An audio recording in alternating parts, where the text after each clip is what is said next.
வணக்கம் நேயர்களே. Know your disease என்ற இந்த வீடியோ சீரியஸ்க்கு உங்களை அன்புடன் வரவேற்கிறோம். டயபெட்டிஸ் என்றது ஒரு சாதாரண வியாதி கிடையாது. மக்கள் அதற்கான விழிப்புணர்வு இருக்கான்னு கேட்டிங்கன்னாக்க ஓரளவுக்கு இருக்குது, பட் ஆனால் முழுசாக இல்லை. டயபெட்டிஸ் ஒரு சளி மாதிரியோ ஒரு இருமல் மாதிரியோ தலைவலி மாதிரியோ வெளியில் தெரியக்கூடிய ஒரு வியாதி கிடையாது. டயபெட்டிஸ்க்கு சில அறிகுறிகள்லாம் இருக்குது, பட் ஆனால் அந்த அறிகுறிகள் எல்லாமே எல்லா பேஷண்ட்டுக்கும் இருக்கணும்னு அவசியம் இல்லை.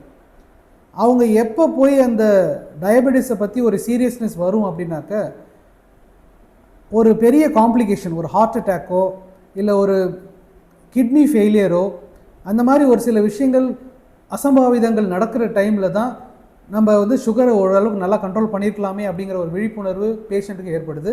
பட் ஆனால் கண் கட்டினதுக்கு அப்புறம் சூரிய நமஸ்காரம்னு சொல்லுவாங்க இல்லையா, அந்த மாதிரி அது டூ லேட் ஆகிடும். இப்போது இந்த மாதிரி சுகரை சரியாக கண்ட்ரோல் பண்ணாமல் விட்ட நிறைய பேஷண்ட்ஸ் தீவிர சிகிச்சை பிரிவு ஐசியூவில் போய் லேண்ட் ஆகிறத நம்ம பார்க்குறோம்.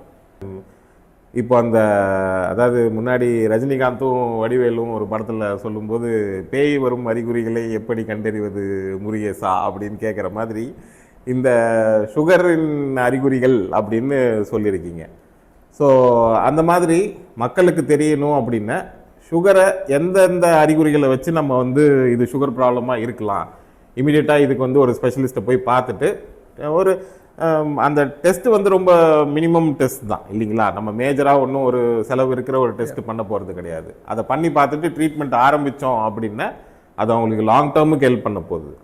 ஸோ அப்போ அந்த வகையில் உங்களோட ப்ராக்டிஸில் இப்போ இருக்கிற ரீசன்ட் லைஃப் ஸ்டைல் ஜென்சின்னு சொல்கிறோம், நம்மளோட ஃபுட் ஹேபிட்ஸ் மாதிரி இருக்குது இல்லைங்களா. ஸோ அந்த ஒரு மாடர்ன் லைஃப் ஸ்டைலில் சுகரின் அறிகுறிகள் அது சிறு வயதில் இருக்கிறவங்களுக்கும் சரி வயசானவங்களுக்கும் சரி நீங்கள் எப்படி இப்போ பார்க்குறீங்க? அதில் ஏதாவது மாற்றங்கள் வந்திருக்கா? கரெக்டாக பாயிண்ட்டை நல்லா நெயில் பண்ணிட்டீங்க டாக்டர் நந்தகுமார். அந்த கால இடைவேளை, ட்ரீட்மெண்ட் பண்ணாமல் இருக்கக்கூடிய அந்த கால இடைவேளை சீக்கிரமாக காம்ப்ளிகேஷன் வரத்துக்கு நிறைய வழிவகுக்குது அப்படிங்கிறத நம்ம டயபெட்டிஸில் பார்க்குறோம். பட்டு என்னுடைய ப்ராக்டிஸில் நான் ஓபிடி பேஷண்ட்ஸ் பார்க்கும்பொழுது அவங்க டயபெட்டிஸ் வரும்பொழுது அவங்க டயக்னோஸ் பண்ணும்போது இட் இஸ் ஆல்மோஸ்ட் லேட். அவங்க தனக்கு டயபெட்டிஸ் இருக்குது அப்படிங்கிற டெஸ்டிங்க்கு வர ஸ்டேஜ் இந்தியாவில் ரொம்ப லேட் அப்படின்னு தான் நான் சொல்லுவேன். இதுக்கான காரணம் என்னன்னாக்க, மற்ற நோய்கள் மாதிரி அறிகுறிகள், ஃபார் எக்ஸாம்பிள் டயபெட்டிஸ்க்குன்னு சில அறிகுறிகள் இருக்குது. நிறைய யூரின் போகிறது, நைட்டில் நிறைய யூரின் போகிறது, ரொம்ப அதிகமான பசி எடுக்கிறது, இல்லை பசி இல்லாத தன்மை, வெயிட் குறையிறது, இந்த மாதிரி சிம்டம்ஸ் எல்லாமே எல்லாருக்கும் இருக்கணும்னு அவசியம் இல்லை.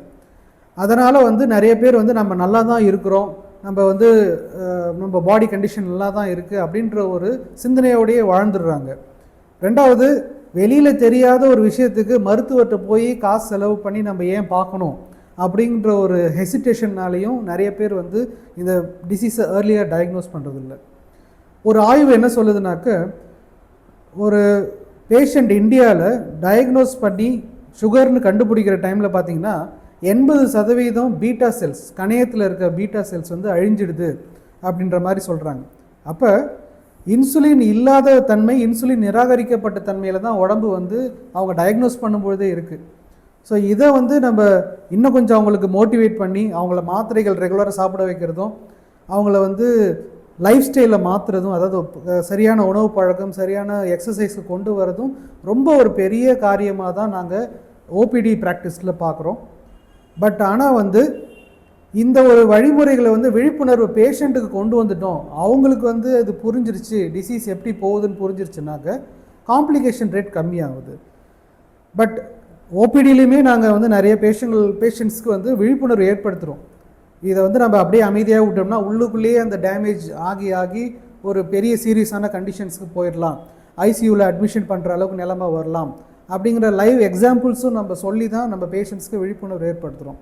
But still awareness regarding the disease, அந்த விழிப்புணர்வு இன்னும் ரொம்ப கம்மியாக தான் இருக்குது. அது ஏன்னா மக்களுக்கு வெளியில் தெரியாத விஷயத்துக்கு போய் பிரயாசப்பட்டு டாக்டரை பார்க்குறதுக்கு ரொம்ப ஹெசிடேட் பண்ணுறாங்கன்னு தோணுது. ஈவினிங் அவங்க ஸ்பேர் பண்ணி ஒரு ஸ்பெஷலிஸ்ட்டை பார்த்துட்டு இதை ஃபாலோ பண்ணி மேனேஜ் பண்ண ஆரம்பித்தாலே இதெல்லாம் செட்டில் ஆகிடும் அப்படின்ற மாதிரி தான். ஸோ அப்போ அதில் என்னோட எக்ஸ்பீரியன்ஸில் we were so worried about இந்த பேஷண்ட் உண்மையாகவே அப்படின்னு அதை ஷேர் பண்ண விரும்புகிறேன். ஸோ பார்த்தோன்னே வாஸ் 24 வயசு வயது நபர். அவர் வந்து காலேஜ் ஃபைனல் இயரில் அப்போ இருந்துகிட்டு இருந்தார். ஓகே. அண்ட் எந்த விதமான உடல் பாதிப்புகள் எதுவுமே கிடையாது. Sports player. ஓகேங்களா. ஸோ 3-4 மந்த்ஸாக வந்து அவருக்கு வெயிட் வந்து ரொம்பவே கம்மியாக ஆரம்பிச்சிருக்குது. பட் அவர் வந்து எவ்வளோ வெயிட்னா ஆல்மோஸ்ட் ஒரு 10 to 15 கிலோ கம்மியாக ஆரம்பிச்சிருக்கிறாரு. பட் அதை வந்து அவர் பெருசாக எடுத்துக்கல. ஓகேங்களா. ஒரு பக்கம். இன்னொரு பக்கம் அப்படின்னு பார்த்தோன்னா அவங்க வீட்டில் இருக்கிறவங்களும் அதை வந்து பார்த்துருக்குறாங்க. பட் அதையுமே அவங்களுமே வந்து ஒரு பெரிய ப்ராப்ளமாக வந்து கன்சிடர் பண்ணலை. அப்படி பார்க்கும்போது ஒரு நாள் அவர் ஐசியூக்கு ஒரு 2 நாள் ஃபீவர் இருந்திருக்குது வீட்டில். அகைன் ஃபீவர் தானே அப்படின்னு சொல்லிட்டு பேராசிட்டமால் சாப்பிட்டு இருந்துருக்குறாங்க.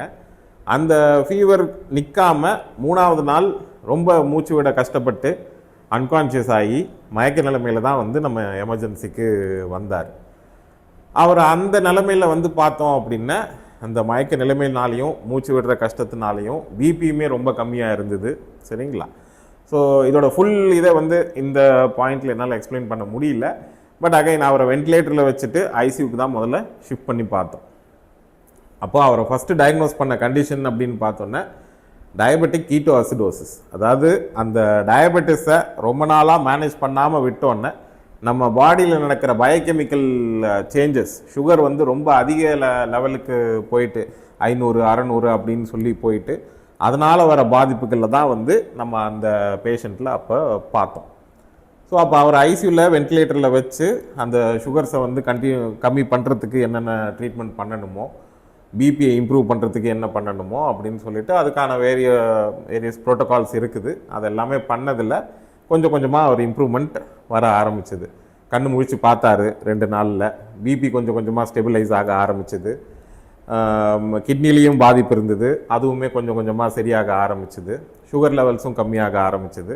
இந்த சுகர் லெவல் அதிகமாகும் போது நம்ம பாடியில் இருக்கிற எல்லா எலக்ட்ரோலைட்ஸ், சோடியம், பொட்டாசியம், பாஸ்பரஸ் எல்லாமே வந்து பாதிக்கப்படும். அது எல்லாமே வந்து கொஞ்சம் ஸ்டேபிள் ஆக ஆரம்பிச்சது. ஸோ மோஸ்ட்லி நம்ம அவரை வந்து ப்ராப்ளம்லேருந்து வெளியே எடுத்துகிட்டு வந்துட்டோம் அப்படின்னு பார்க்குற அந்த பாயிண்டில் தான் வந்து நமக்கு தெரிஞ்சுது அவருக்கு இன்னொரு ப்ராப்ளமும் இருக்குது. என்னென்னா அவரோட உணவு குழாயில் வந்து மியூகார், ஃபங்கல் இன்ஃபெக்ஷன். இந்த மியூகாருங்கிறது நம்ம நிறைய பேர் நிறைய டைம் கேட்டிருப்போம். இந்த கொரோனா வைரஸ் இருந்த டைமில் கொரோனா வைரஸ் இன்ஃபெக்ட் அவங்களுக்கு இந்த சைனஸ்லலாம் வந்து கருப்பு பூஞ்சைன்னு சொல்லுவோம், பிளாக் ஃபங்கஸ்ன்னு சொல்லிட்டு. அந்த மாதிரி அந்த இன்ஃபெக்ஷன் வந்துச்சு அப்படின்னா நம்ம என்னதான் மருந்து கொடுத்தாலும் அதை வந்து ஆப்ரேஷன் பண்ணி அதை ரிமூவ் பண்ணி எடுக்கல அப்படின்னா அது பக்கத்தில் இருக்கிற ஸ்ட்ரக்சர்ஸ், அதாவது உடம்பு உறுப்புகள் எல்லாத்தையுமே வந்து அரிச்சிக்கிட்டே போயிட்டே தான் இருக்கும். ஸோ அந்த மாதிரி ஒரு பிளாக் ஃபங்கஸ் இன்ஃபெக்ஷன் வந்து அவரோட உணவு குழாயில் வந்து இருக்குது அப்படிங்கிறது.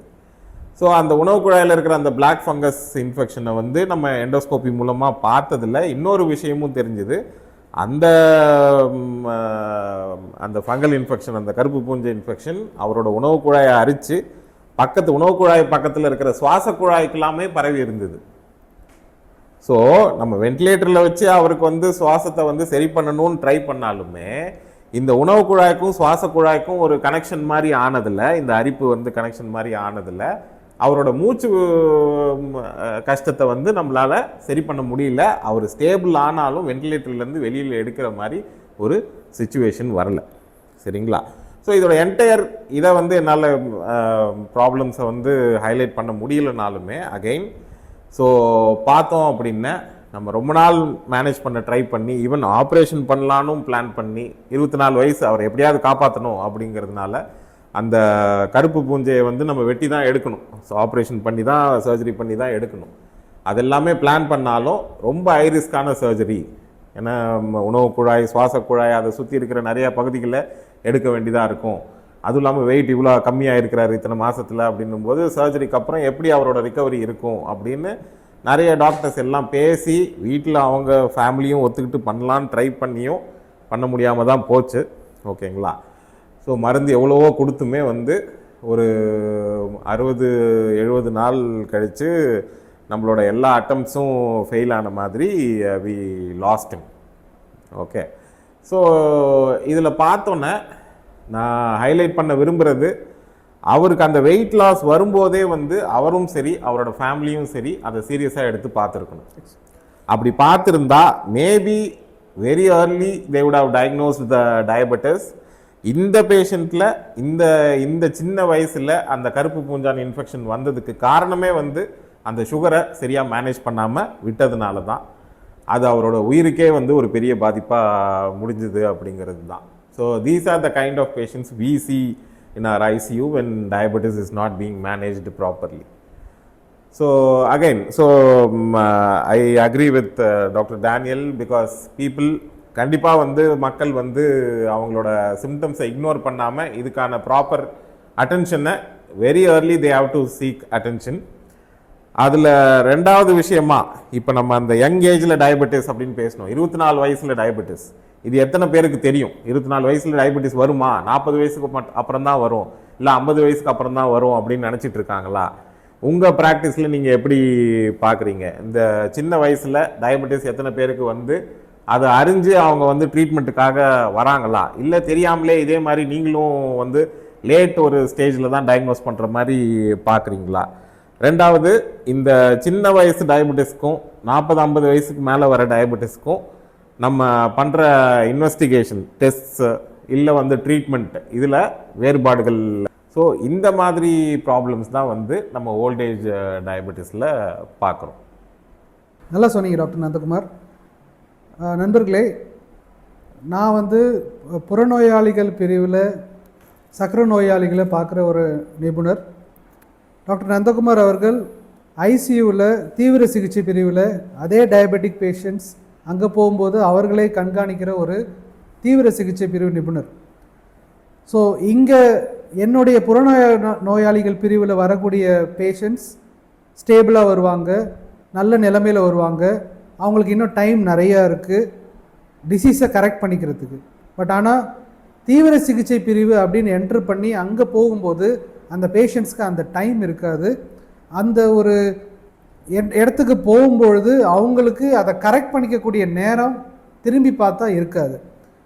அப்படி இங்கேருந்து அங்கே செல்லக்கூடிய அந்த டிஸ்டன்ஸுக்கு காரணம் என்னன்னு பார்த்தீங்கன்னாக்க அந்த சுகர் மட்டுமே கிடையாது, அந்த சுகர் பற்றி விழிப்புணர்வு இல்லாதது தான் காரணம்.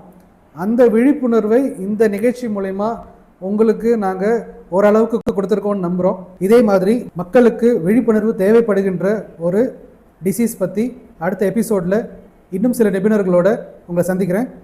Stay aware, stay healthy. நன்றி.